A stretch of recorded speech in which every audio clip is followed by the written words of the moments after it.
Grande figura humana. Frei Bernardino é extraordinário. Porque eu acho que o Frei Bernardino é muito mais uma questão de sentir do Frei Bernardino do que falar nele. Porque acho que realmente as palavras não traduzem o que ele realmente merece que a gente fale. Dizer que é um santo e já até, eu não sei se ele gostaria de ouvir isso, mas... E ele tentou trazer uma leveza maior na relação das pessoas com Deus e das pessoas entre elas. O Bernardino, como a gente chama, lá em casa, a gente ele foi uma figura ímpar em virtude da proximidade que ele tinha com quase toda a família. Antes de qualquer coisa, é um ser humano que marca a história de Divinópolis nos últimos 50 anos e a história de muitas pessoas que conviveram com eles. Eu considero o Frei Bernardino uma pessoa especial pelo tempo de convivência que tivemos, principalmente como aluna de Frei Bernardino e depois no ambiente de trabalho. Mas com ele eu aprendi a conhecer e respeitar o homem do campo. Frei Bernardino, eu agradeço muito a Deus pela sua presença que teve aqui na nossa comunidade. Que Deus te dê a recompensa de tudo que o senhor fez aqui na nossa comunidade, ao bem da humanidade. Frei Bernardino sempre acreditou que a teologia fosse uma luz para a vida, algo que buscasse resposta para o homem de hoje e que falasse uma linguagem compreensível para as pessoas de nossos tempos. E ele não ficou só na teoria.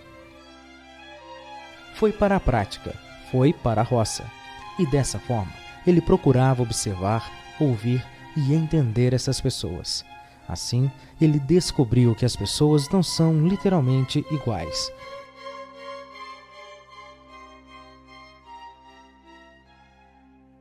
Nasci em 8 de novembro de 1919, em Bergen-op-Zoom. Com 3 anos, praticamente 2 anos e meio, meu pai mudou para uma cidade central na Holanda. Ele era professor, morávamos bem no centro da cidade, pertinho do mercado. Ele tinha uma biblioteca acervo de livros bastante grande e deixava a gente mexer lá. Mas era disciplina. Se você tira um livro, tem de colocar de novo no lugar. A gente tinha de fazer em redor de uma grande mesa, onde nós almoçávamos e jantávamos.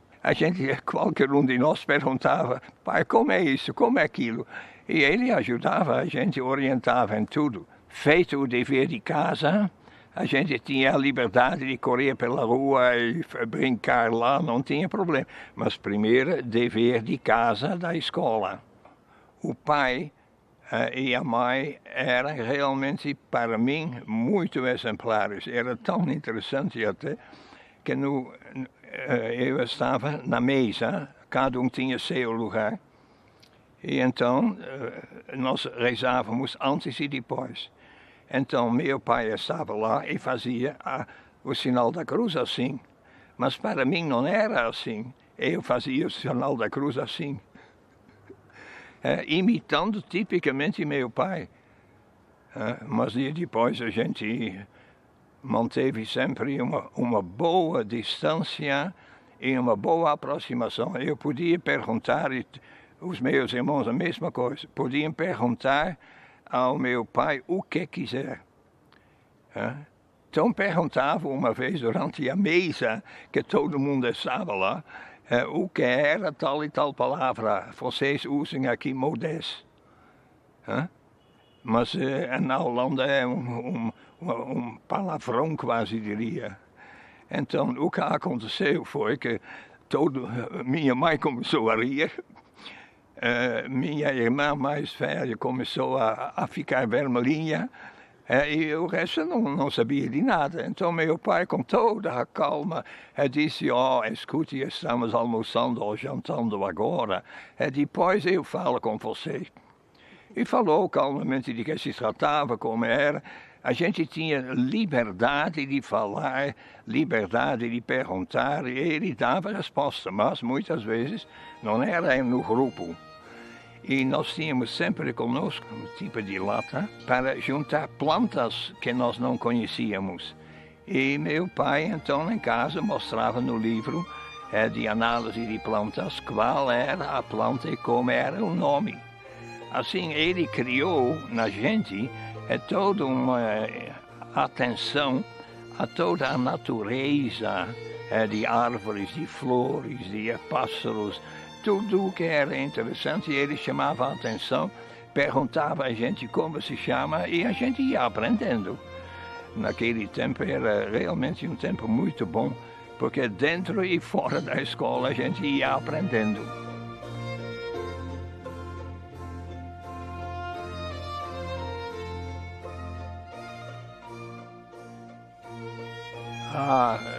Sabe o que o escoteiro me ensinou?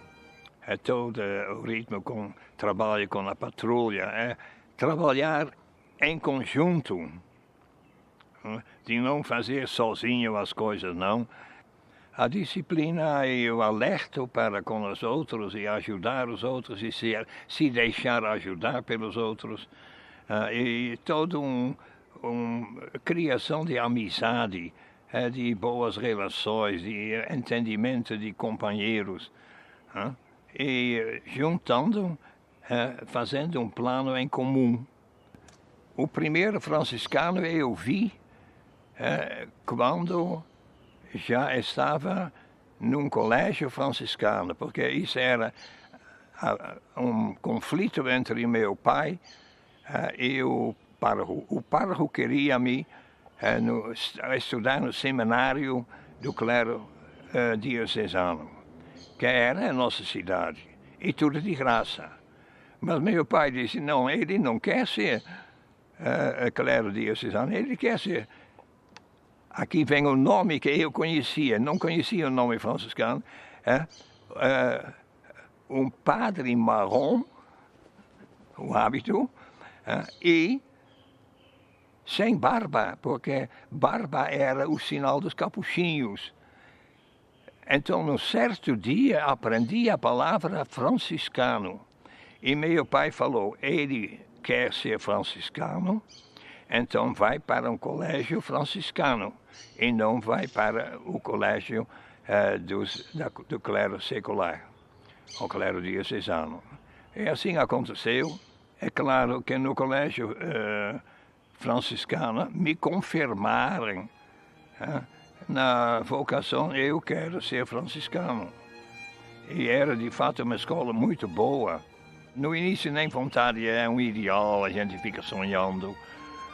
E a vocação é realmente o crescer dentro da caminhada em direção à entrada na ordem franciscana, formação franciscana, que era naquele tempo tudo separado, né?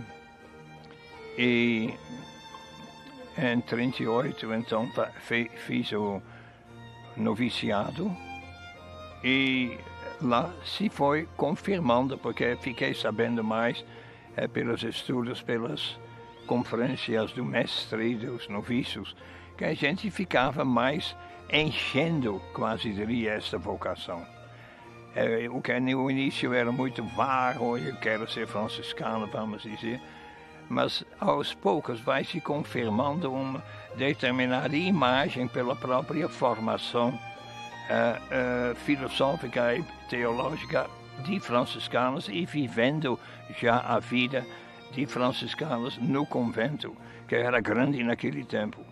Porque eu fiquei na linha dos franciscanos e tentei perseverar até agora, porque nem de longe ainda alcancei o ideal de Francisco de Assis. É impossível. Impossível de fazer isso. A gente tem de seguir a sua própria vida dentro de uma determinada linha, com determinados companheiros que nos acompanham aqui, moram 12, 11 agora. E então a gente vai aprendendo a viver como franciscano. É uma mentalidade que a gente cria aos poucos.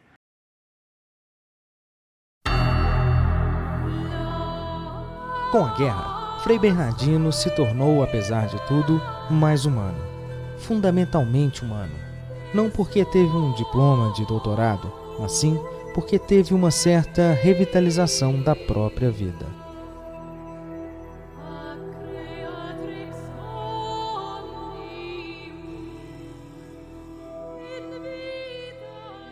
A experiência da guerra foi uma experiência impressionante de fraqueza humana, de coragem humana e de crueldade humana. Então, realmente a gente sentiu a necessidade de quebrar a tranquilidade dos manuais da teologia moral. A gente não aceitava mais simplesmente, não, isso não pode, porque, por exemplo, não matarás. Eu acho bonito, numa guerra em que foram matados pela guerra 40 milhões de pessoas. O que faço com essa lei de não matar, de respeitar a vida dos outros, e assim por diante, a respeito da riqueza, a respeito da propriedade, a respeito da mentira?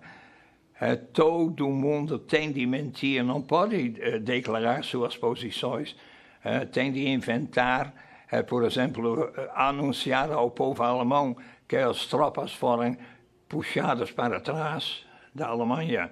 Já não podia, então eles inventaram uma retirada estratégica para isso. Isso me lembro ainda.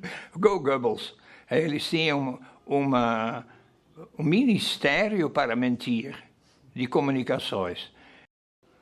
Então, nós queríamos nos oferecer, então, como voluntários, mas um professor mais experimentado na vida, que sabia mais, nos logo falou, mas a guerra vai terminar em pouco tempo, 3 meses, 4 meses, e nós precisamos de vocês depois da guerra. Agora é aproveitar o tempo para estudar, e depois vocês podem ajudar melhor um povo depois da guerra, porque essa situação vai ser difícil. Porque no início, o primeiro ano era bastante calmo ainda, porque foi o exército que tomou conta da Holanda, mas depois veio o SS, as tropas nazistas mesmo, E então começou uma ditadura sem fim e roubo de tudo o que tinha de comida, de bicicleta, de rádio, de tudo o que tinha de reserva na Holanda. Isso foi como um dom do amor do povo holandês ao povo alemão. Paciência.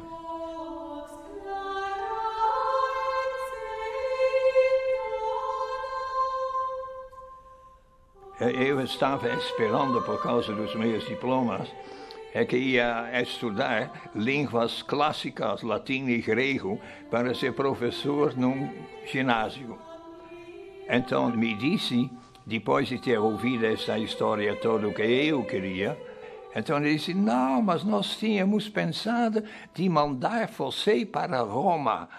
Não, imagine o que lá veio, acabou qualquer possibilidade de estudar línguas clássicas, e em Roma, o que ia fazer? Eu ficava, porque estudar em Roma era um privilégio, por favor. Então, ele disse, para estudar teologia moral. Veio um pedido daqui, da Faculdade de Teologia de Divinópolis, à província holandesa, se não estava sobrando alguém que podia dar teologia moral em Divinópolis. O provincial me disse, escute, acho que é para você mesmo. Você vai para o Brasil e lá vai lecionar teologia moral. E o resto dos estudos? Não, pode deixar. Nós vamos mandar outro, que de fato mandaram outro para estudar teologia moral, mas de psicanálise nada. Então, como foi a situação? Em outubro de 51, defendi a tese de doutorado da teologia moral em Roma, e em dezembro eu estava aqui, de navio, 18 anos no mar.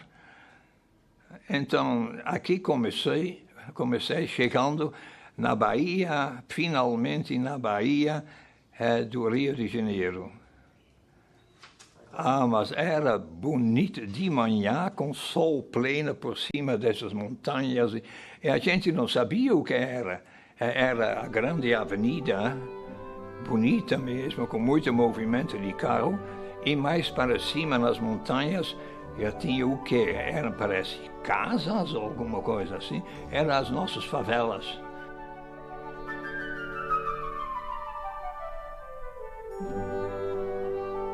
Eu aprendi o português aqui. E a primeira palavra, porque naquele tempo nós fomos recebidos por Frei Antônio Rocha, que morreu no ano passado com 101 anos.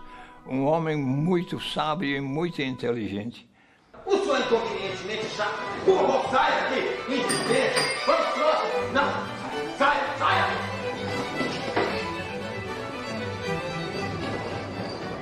Frei Antônio, isso não vai dar certo. Mas por quê? Toda essa bagagem, isso vai causar problema pra gente na alfândega. Tem mais? Ô, meu São Francisco, tem muito mais lá fora. Não se preocupe. Acho que eu vou dar um jeitinho.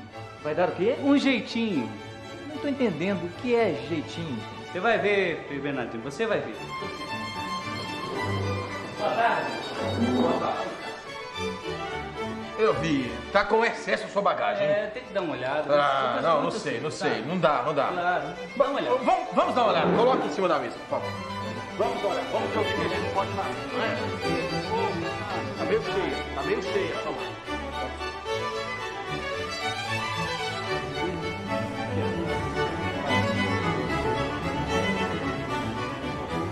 Bom, sente. Bom. Mas fica à vontade. Eu não quero que o senhor pense que eu saio fazendo isso para qualquer pessoa, viu? Claro. Mas o senhor é uma pessoa religiosa, não é? Sim. Não posso deixar o senhor e o Frei esperando, não é verdade? Claro. Bom, seja bem-vindo. Muito obrigado. A bênção. Claro. O senhor me ajuda. Claro.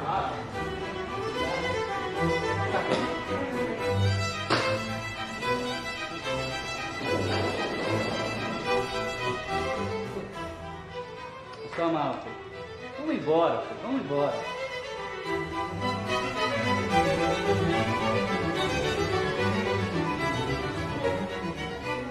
Só descobri a tática. O homem olhou na mala, pegou a boneca e colocou numa mesa. Fechou a cruz por cima e assim foram 70 malas foram lá, de uma vez, com muitos livros e biblioteca e sei lá o que mais. E quase não pagamos nada. Foi a primeira vez que descobri o que quer dizer o jeito brasileiro. E me impressionou tanto que depois escrevi um dos primeiros estudos publicados, foi exatamente sobre o jeito e a norma absoluta. Foi assim, na prática. Frei Bernardino sempre entendeu a vida como caminhada, que significa não parar num só lugar, e caminhar também com a cabeça. Ele nunca está satisfeito com o que sabe, com o que pode fazer. Essa é a ideia do eterno aprendiz. E foi morar numa região de muita simplicidade. E ele se embebeu daquilo.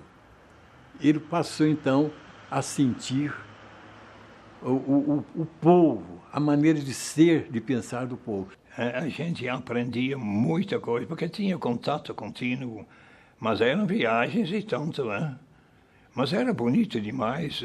Minas, lá no norte, tem muita coisa bonita. A gente viajava para Jequitinhonha, a gente viajava de Bocaiúva, uma vez 10 léguas ida e 10 léguas de volta. Quando voltei em casa, e era muito interessante, era uma lição do burro, porque o burro também nunca tinha andado por esse caminho até Bocaiúva, perto de Bocaiúva, onde estava um homem esperando o padre para morrer, que de fato aconteceu. Eu cheguei na hora. Então, voltando, eu pensei, porque na ida ia um portador comigo, mas na volta o portador ficou lá e me deixou voltar sozinho. E então pensei com minha misericórdia, como vou voltar para casa? Porque nessas chapadas tem muitos trilhos para todo lado. O burro não tinha dificuldade, pela primeira vez voltou direitinho e me colocou na frente da casa paroquial. Não tinha nenhum problema.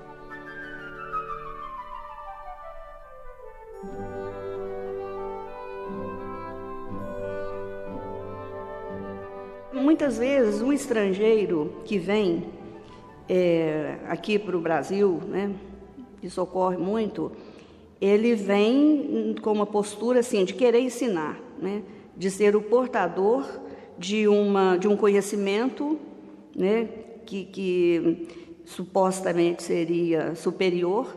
Então, ele vem com essa postura de querer ensinar, de querer mostrar, de querer convencer, né?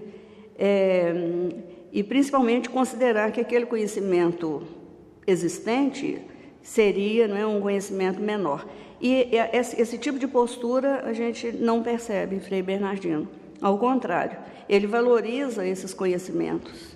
Eu, naquele tempo, eu já comecei logo, quando cheguei em Salinas, a anotar tudo. Anotar o que o povo falava, anotar expressões do povo, anotar provérbios que eles usavam, expressões que eles usavam. E então, ouvindo histórias e vendo o povo se comportar, a igreja era ainda naquele tempo o padre. O padre tinha de resolver tudo, o padre tinha de fazer tudo, e o povo em total silêncio na igreja. Ora, toda a tática aos poucos na minha cabeça era deixar o povo participar, deixar o povo fazer coisas, deixar o povo se organizando em seus próprios lugares e comunidades, dar liderança ao povo no lugar, porque eu não estou lá o tempo todo. Eu estou em Salinas, eles estão nas suas comunidades, e então era começar lá a dar mais respeito da parte do padre para com a capacidade do povo de encontrar-se com Deus, encontrar-se com os seus próximos, seus vizinhos, o povo do seu lugar que eles conheciam, para assim mudar alguma coisa com esse povo, mas os primeiros anos não tinha nem jeito, porque eu falava muito mal, né? Mas o povo me ensinava então as coisas.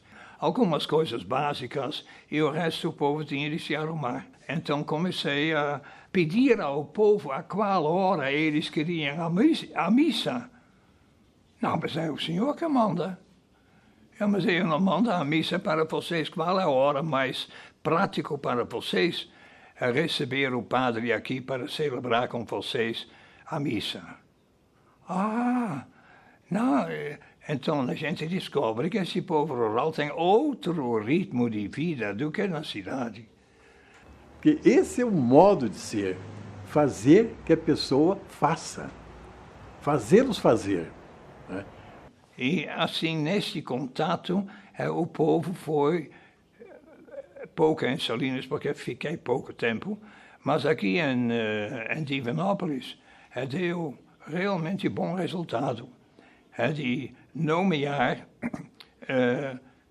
deixar votar pelo próprio povo uma espécie de conselho da comunidade local. E sempre com uma atitude muito discreta, no sentido de nunca assumir a liderança desses movimentos. Procurando desenvolver nele a sua independência, digamos, a sua independência no modo de pensar, no modo de agir, tá certo? Mostrando para ele que ele era capaz de desenvolver-se, de crescer socialmente e economicamente ali onde ele morava. Isso era muito difícil, porque o povo não sabia votar, porque não sabia escrever. Então inventei o seguinte, porque o povo tinha confiança em mim, eu já estava trabalhando mais tempo em Divinópolis com eles. Então eu me sentava, escutava do povo primeiro, quais são os candidatos aqui? O que vocês pensam que serve para isso? Então, com essa lista, eu me coloquei num cantinho da sacristia e deixava o povo falar pessoalmente comigo. O senhor ou a senhora quer votar em quem? E eu botava uma cruzinha atrás do nome do candidato. E assim fizemos, então, eleições com gente analfabeta. Vamos todos em paz e que o Senhor vos acompanhe. Ô, Frei Bernardino, meu companheiro, meu amigo, que bom encontrá-lo aqui, ô Frei Bernardino. Ah, benção, Frei, nessa capela bonita que nós ajudamos a construir, não é mesmo, Olavo? Homem, ouçam com bastante atenção. Gente que não me cumprimenta na cidade, também não conheço aqui na roça. Ô, Frei Bernardino, isso não pode acontecer, Frei Bernardino. Olha aqui, meu povo, eu sou um político do mais alto gabarito, não é mesmo, Olavo? Não é mesmo, Olavo? É isso mesmo. Isso é um progresso para essa cidade, não é mesmo? Ô, minha senhora, vem cá ouvir. Aqui, ó, faz alguma coisa, Olavo. Sei lá, Frei Bernardino. De maneira que eu acho que Frei Bernardino, ele é muito franco.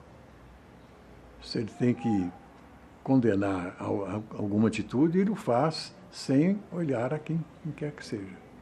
Aos poucos, assim, fomos criando esta história da pastoral na zona rural.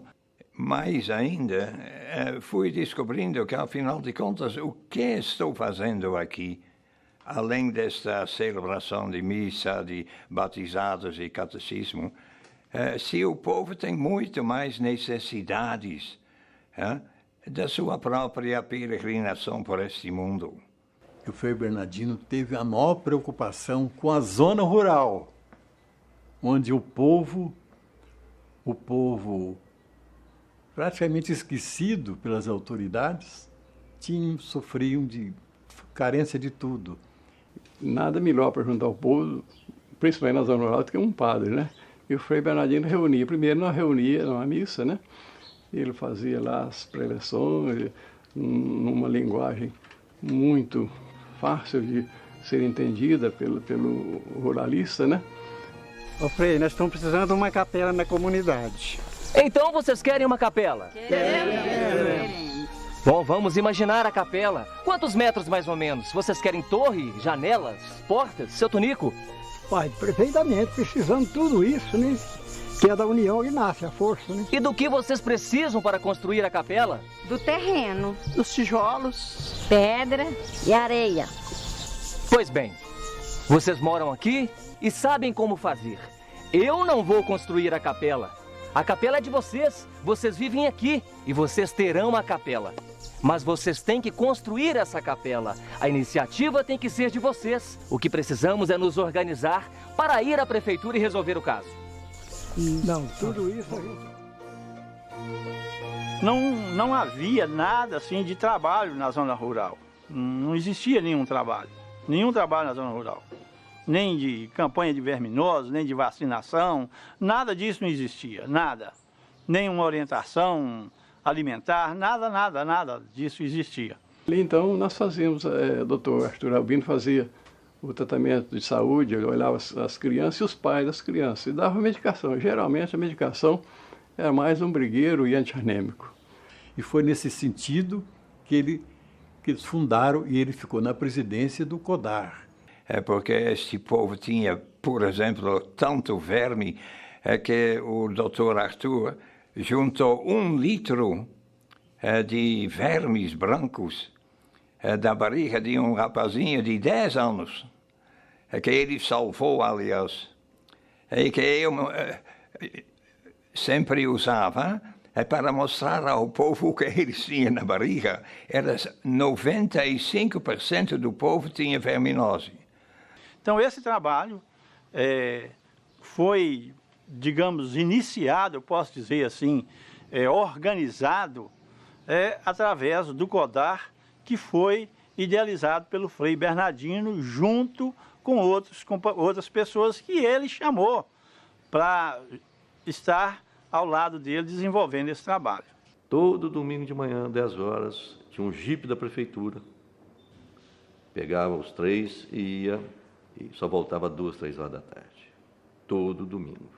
E então, aos poucos, fomos formando todo um planejamento com a CAR, que trabalhava muito durante a semana na zona rural, com o Centro de Saúde, com o Centro de Educação, a Secretaria de Educação, e sempre em colaboração com o povo, porque o povo local é o povo que está interessado diretamente nesses serviços na zona rural. Então, eles deviam participar, deviam planejar com a gente que era líder aqui na cidade da prefeitura. E assim começou a crescer uma série de campanhas, por exemplo, campanha de filtro, campanha de antiverminose. Quem fazia comunicação era o rádio. Eu lembro da mamãe e com o Bernardino falar assim, olha, ô fulano de tal da comunidade tal, seu irmão vai ir no domingo, espera ele. Então assim, a comunicação era assim, através do rádio. E nós tínhamos também um programa no rádio, chamava o Programa do CODAR.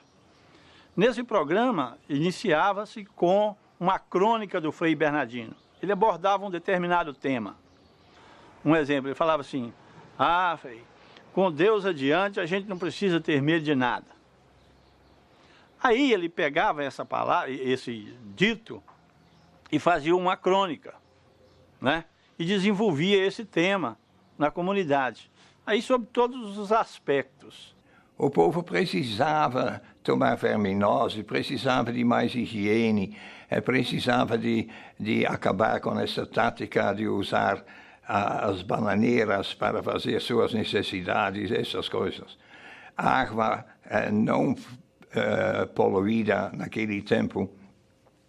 Vou te dar um exemplo. Não existia, nessa época, casas que tinha filtro na zona rural, água filtrada. Não existia. No máximo se falava com o pessoal para poder ferver a água antes de tomar.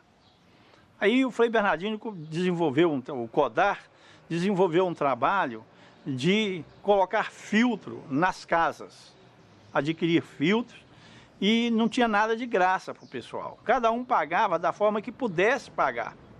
Se pudesse pagar R$3 por mês, pagava R$3. Se fosse R$1, era R$1. Se fosse R$15, pagava R$15. E no CODAR tinha o tesoureiro que fazia a contabilidade. E aqui ninguém tinha luz, não tinha água encanada, então a gente banhava a água nos córregos. Então ele veio explicando, sim, e veio as mulheres orientando como que a gente devia de alimentar as crianças e dar os vermífugos. Começou-se a fazer fossas, as casinhas que eles falavam, né, pré-fabricadas aqui em Divinópolis.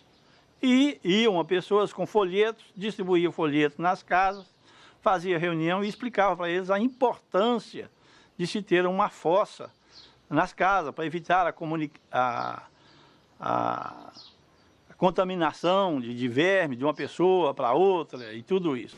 Na área da saúde, ele entrava nas homilias dele, né, apresentando que a pessoa, como cristão, é um dever sagrado que ele tem e de cuidar da sua saúde própria, né? E isso era importante demais.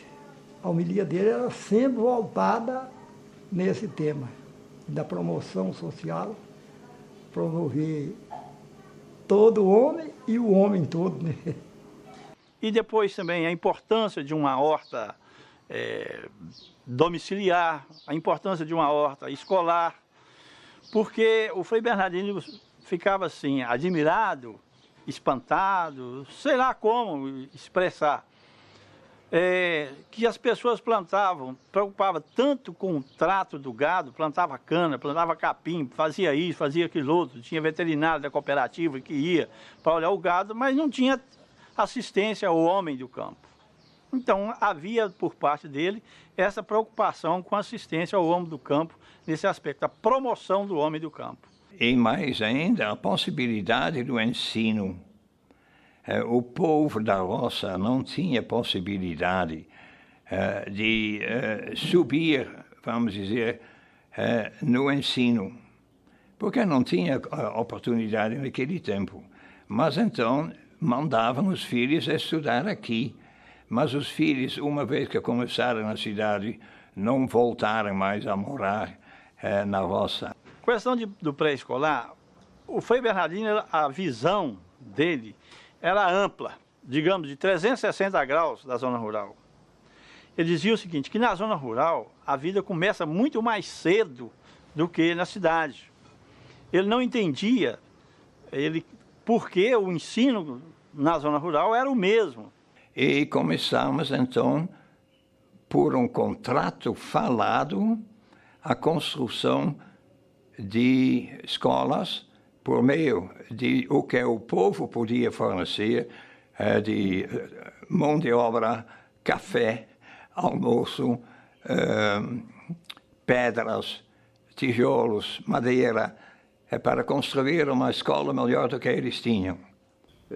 Foi muito bem assistido as crianças, elas, muitas hoje estão aí até lecionando, formadas, né? Foi muito valiosa a nossa participação, a nossa ajuda, porque não era nada obrigatório, tudo simples, não havia remuneração, fazíamos por amor, né? Por uma obrigação e amor. E é essa lembrança que nós temos, assim, de muita saudade e que rendeu muito bons frutos. O CODAR, eu acho que ficou, como várias pessoas da zona rural ainda conversam comigo de vez em quando, ficou exatamente a melhoria do raciocínio, da qualidade de vida do homem do campo. Até hoje eles sentem saudade, principalmente dos mais idosos. Então, aos poucos, fomos trabalhando em contato com o povo, porque não era para nós, da cidade, prestar um benefício de graça ao povo, não de jeito nenhum. E o Frei Bernardino nos orientava no seguinte sentido. Chegava lá para fazer uma palestra, nunca pedia a resposta do povo naquele dia. Você ia fazer uma proposta, por exemplo, para horta doméstica. chegava lá, o que vocês acham de criar uma horta doméstica aqui? Não buscar a resposta naquele dia, porque a gente já estava indo para lá com a cabeça feita, pronta, sabendo qual que era o resultado. Mas para eles era uma novidade. Então tinha que esperar eles pensarem bem, como dizia o Frei Bernardino, que ele aprendia com o pessoal da zona rural, matutar aquela ideia bastante. Depois de bem matutado, a gente ia então colher a resposta deles. E normalmente eles achavam a resposta. O povo mesmo tinha de se interessar pela sua escola, pela estrada para exportar seus produtos para a cidade e essas coisas todas. Sem a colaboração do povo local, nunca cheguei a ter resultado bom. Mas com o povo deu certo. Isso foi típico em Córrego Falso. Porque se a pessoa que vai ser beneficiada, se ele não quiser, não tem jeito, né? É um próximo aí, eu costumo dizer que fazer quem não quer querer não é fácil. A instalação desse conselho da comunidade para cuidar não só das coisas da religião, mas também de assistência aos outros, de combinar bem, de resolver crises e dificuldades na comunidade. Tudo isso foi a carga do conselho. Então se explicava para eles o porquê que você aqui chama comunidade. Vocês têm uma vida em comunidade. O que é comunidade? Quer dizer, vida em comum, né? Comum, unidade. Agora, graças a Deus, aqui na comunidade, o trabalho social até hoje ainda continua. Pessoal, quando precisa de fazer uma coisa que todo mundo, a gente leva na reunião do conselho e o pessoal vê, e era a parte que ele incentivava demais sobre a união. Eu lembro demais dele falar, a construção da igreja é bom para despertar a união do povo, através de mutirões, esses trem assim, né?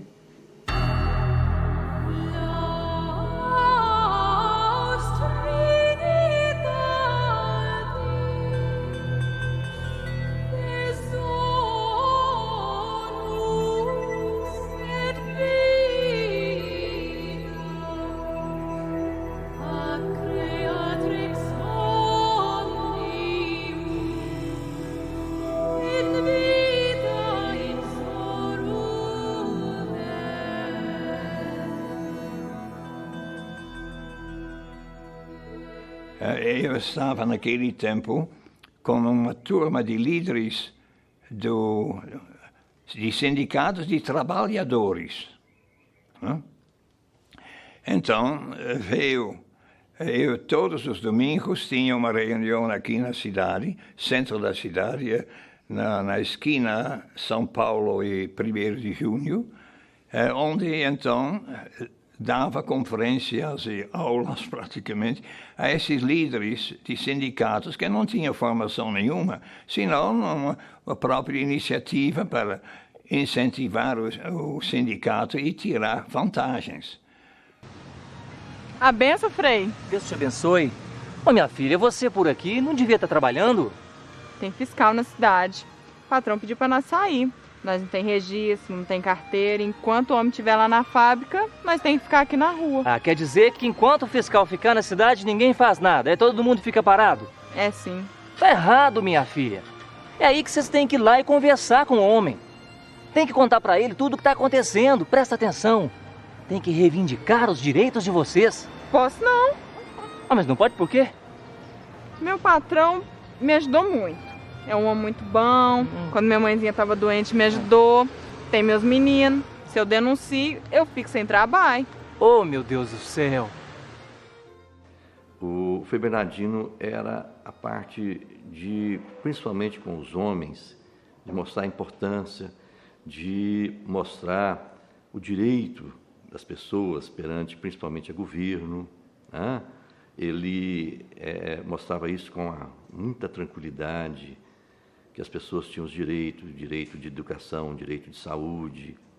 Basicamente, esse grupo levou muito a informação do direito, que naquela época da ditadura, muitas vezes eles não foram compreendidos, achavam que era subversão. Ele sempre esteve presente. Sempre que o movimento, sempre que as lideranças do movimento procuravam o Frei Bernardino para discutir um determinado assunto, para uma determinada orientação, para um determinado posicionamento, e nós podemos perceber na história do Frei Bernardino diversos momentos em que ele se posiciona a respeito das diversas questões sociais que estão colocadas na cidade, em relação, por exemplo, à luta dos metalúrgicos, à luta dos ferroviários, mas sempre dizendo, olha, o papel... Quem tem que assumir essa luta são os trabalhadores, não sou eu que tenho que assumir essa luta. Mas quarta-feira deu a Revolução. Então, no domingo depois, eu com toda a calma descendo, não tinha ninguém. Fiquei esperando meia hora, não veio ninguém. Então pensei, o povo deve ter medo, porque tinha matado gente aqui. E preso gente daqui. Comigo não ouvi nada, não, enquanto sei. O que planejaram, não sei. E eu nunca percebi muita coisa de as resistências militares, é evidente. Sim. E fui declarado oficialmente pelo chefão da polícia militar em Minas Gerais, depois de uma conferência sobre violência na cidade de Belo Horizonte. O senhor é comunista. O que significa isso? Nada. Este povo falava de comunista e não comunista, e nem o comunista nem o não comunista sabia muita coisa sobre Marx e o movimento comunista. Então, na esquina, quando desci, tinha o chefe, o Joaquim. Eu me lembro o nome dele ainda. O Joaquim era da construção. E ele estava lá mineiramente, chapéu nas costas, olhando tranquilamente o trânsito na esquina lá. Falei com ele, Joaquim, não tem reunião hoje? Não, acho que não. Então fui apertando o homem, apertando, para ele me dizer, nós temos medo dos militares, para obrigar o homem a ser aberto e mostrar uma vez o que ele tinha atrás na língua, porque na ponta da língua eles falam, mas o que tem atrás não sei. Então, acontece o quê? O homem ficou tão apertado por mim, minha maldade mesmo, é que no fim disse, Frei, quer saber alguma coisa? A gente tem mulher e filhos em casa, o senhor não tem. Mas foi uma resposta, paf, na hora. E entendi a lição direitinho, porque já estava sozinho aqui. Então, essas reuniões não houve mais nada, mas chegamos ainda, por meio de Ivone Guimarães, a arranjar um juiz de trabalho em Belo Horizonte para fundar aqui o sindicato não rural, que era dos fazendeiros, mas o sindicato rural dos trabalhadores rurais, dos dependentes que não tinham terra para plantar nem nada.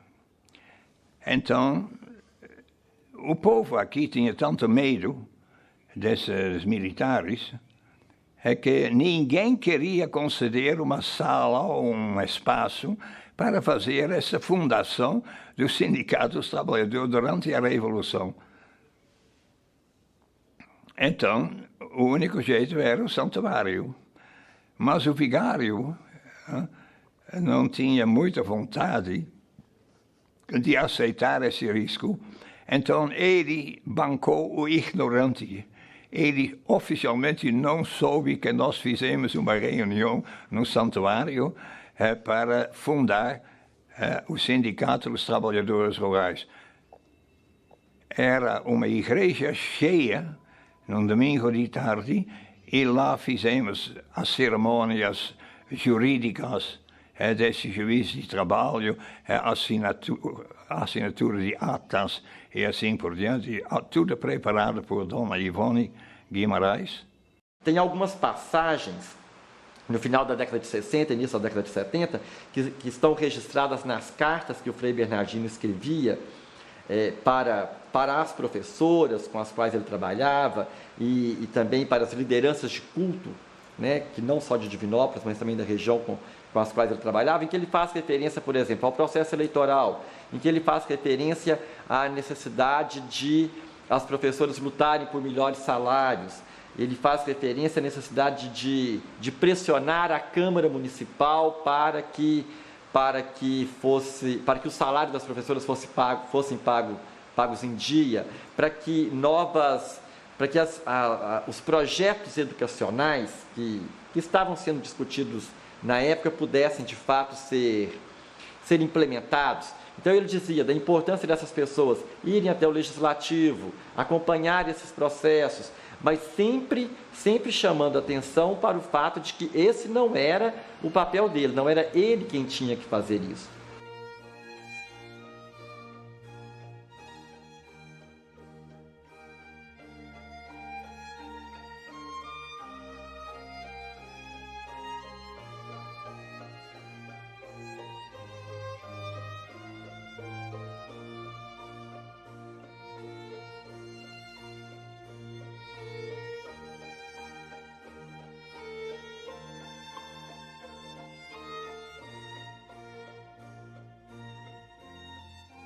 Que Frei Bernardino foi um dos grandes responsáveis por nós termos tomado medida, isso nos idos de 1964, medida de fundar em Divinópolis o primeiro curso superior. A história até foi bastante curiosa. O meu amigo, lamentavelmente falecido, saudoso amigo Carlos Altil, me procurou um dia, me propôs abruptamente: Lara, vamos fundar uma faculdade? E eu aqueci, porque de pronto eu me lembrei dos professores do curso teológico franciscano, dentre os quais Frei Bernardino. Comecei a praticar esse professorado em 53, com Dom Aloísio aqui para Teologia Dogmática, Plasgaard, Mateus para Direito Canônico, tinha os outros. Nós todos éramos doutores. Porque, na verdade, meu caro, naquela época, as condições eram mínimas, eram ínfimas. Aqui num raio de 100 quilômetros não havia faculdade nenhuma. Havia em Belo Horizonte, que era a capital, e outras poucas cidades que você praticamente podia contar nos dedos da mão, a cidade de Minas, que tinha um curso superior. E então, desde o início, nós participamos dessa faculdade, e eu continuei depois, quando os clérigos daqui foram transferidos para Belo Horizonte, lecionei lá no Instituto de Filosofia e Teologia, depois integrado na Universidade Católica. Depois comecei também a lecionar para os padres jesuítas, que desciam de repente em Belo Horizonte por causa de uma complicação histórica com a autoridade eclesiástica. Depois lecionei ainda no ISTA, Instituto Santo Tomás, quando estava separado já da Universidade Católica, um instituto próprio. É também uma complicada história, mas eu nem mencionar. E continuei a lecionar até 2004, se me lembro bem. Dei aulas ainda. Cheguei a completar 50 anos de professor. exigente com um certo bom senso, né? Sempre vendo as limitações da gente, mas puxando sempre para cima, né? Ele queria que a gente realmente estudasse de tal maneira que a gente fosse aprovado por méritos e não porque, olha, vamos aprovar todo mundo, porque senão nós não vamos ter padres suficientes. Era de ver o entusiasmo da moçada subindo a rampa do Porto Velho para as aulas à noite, lá no prédio do estadual, porque é lá que funcionou inicialmente a Faculdade de Filosofia, no prédio estadual. Hoje é Escola Estadual Santo Tomás de Aquino. Na época era Ginásio Estadual de Divinópolis. E como o ginásio não funcionava à noite naquele tempo, e também não havia aula sábado, então eu consegui com o secretário de Educação que a faculdade funcionasse lá. Então, de segunda a sexta, à noite e sábado durante o dia. Frei Bernardino foi meu professor de ética. Isso na década de 1980. Né? E numa época em que eu, particularmente, penso que nós ainda não tínhamos ou eu, com 18, 20 anos, não conseguia ainda compreender muito bem aquilo que ele estava dizendo, e que só mais tarde mesmo eu conseguiria compreender e refletir com mais profundidade sobre o que Frei Bernardino falava e sobre as discussões que ele propunha, né, em relação à ética. Ele queria que as pessoas realmente tentassem compreender o que seria uma moral renovada, ou então na sociologia, né? Ele pedia para a gente minimamente conhecer os autores que ele apresentava para nós. Ele é um intelectual orgânico, ou seja, ele não é um intelectual que fica atrás de uma mesa escrevendo simplesmente. Ele escreve a partir das reflexões que faz, mas fundamentado na vivência dele, na interação social dele, né? Então, a ação social que ele desenvolveu na área rural, no ambiente urbano, no ambiente universitário, né? Isso tudo, a partir da reflexão que ele sempre faz, né? Resulta, então, num conhecimento genuíno, né? Num conhecimento da realidade, mas a partir da vivência dele, né? Quando ele discutia a questão do conhecimento, quando ele discutia a questão da reflexão sobre a moral e sobre a ética, ele sempre pontuava a necessidade do respeito às diferenças, do respeito à forma como as pessoas nos diversos espaços sociais conseguem enfrentar os seus problemas e, inclusive, propor novas soluções para os problemas que ali estão colocados. Então, o Frei Bernardino, ele atuou aqui dentro do INESP ele foi um dos fundadores do INESP, né? Da antiga Faculdade de Filosofia, Ciências e Letras de Divinópolis, que na época era chamada de FAFID. E depois, já no início dos anos 80, ela foi transformada em INESP. E então, a atuação dele nos cursos de graduação, ela aconteceu até aproximadamente os anos 90. E nesse momento, ele também não interrompeu a atuação dele como docente, porque ele continuou atuando como professor nos cursos de pós-graduação lato sensu, que nós oferecemos aqui na instituição também, desde aproximadamente 1994, 95, ele atuou conosco nos cursos de pós-graduação, principalmente no curso de Ciências da Religião. Era, em boa parte, matéria das próprias aulas, popularizando certos assuntos, para instruir também melhor o povo, porque naquele tempo, em redor do Concílio Vaticano II, houve realmente uma espécie de renovação de vontade de ser cristão. O que me impressionou quando eu cheguei aqui foi esse tradicionalismo. A gente é católico porque meu pai era católico e meu avô era católico e eu quero também morrer como católico. Para mim era muito estranho essa atitude.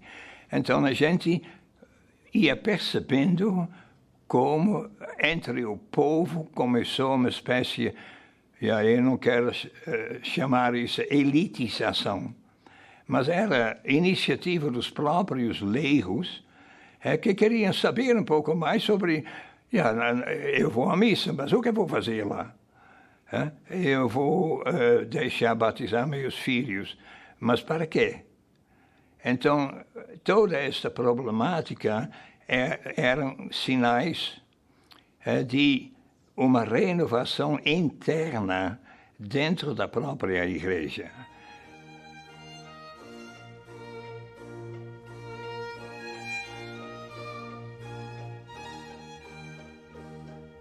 O Frei Bernardino ele fez as suas obras sempre a partir de autores clássicos, quando fazia teologia, evidentemente, a partir da revelação, a partir da Bíblia, e levando muito em consideração as ciências humanas, as ciências sociais, e terceiro elemento, a sabedoria popular.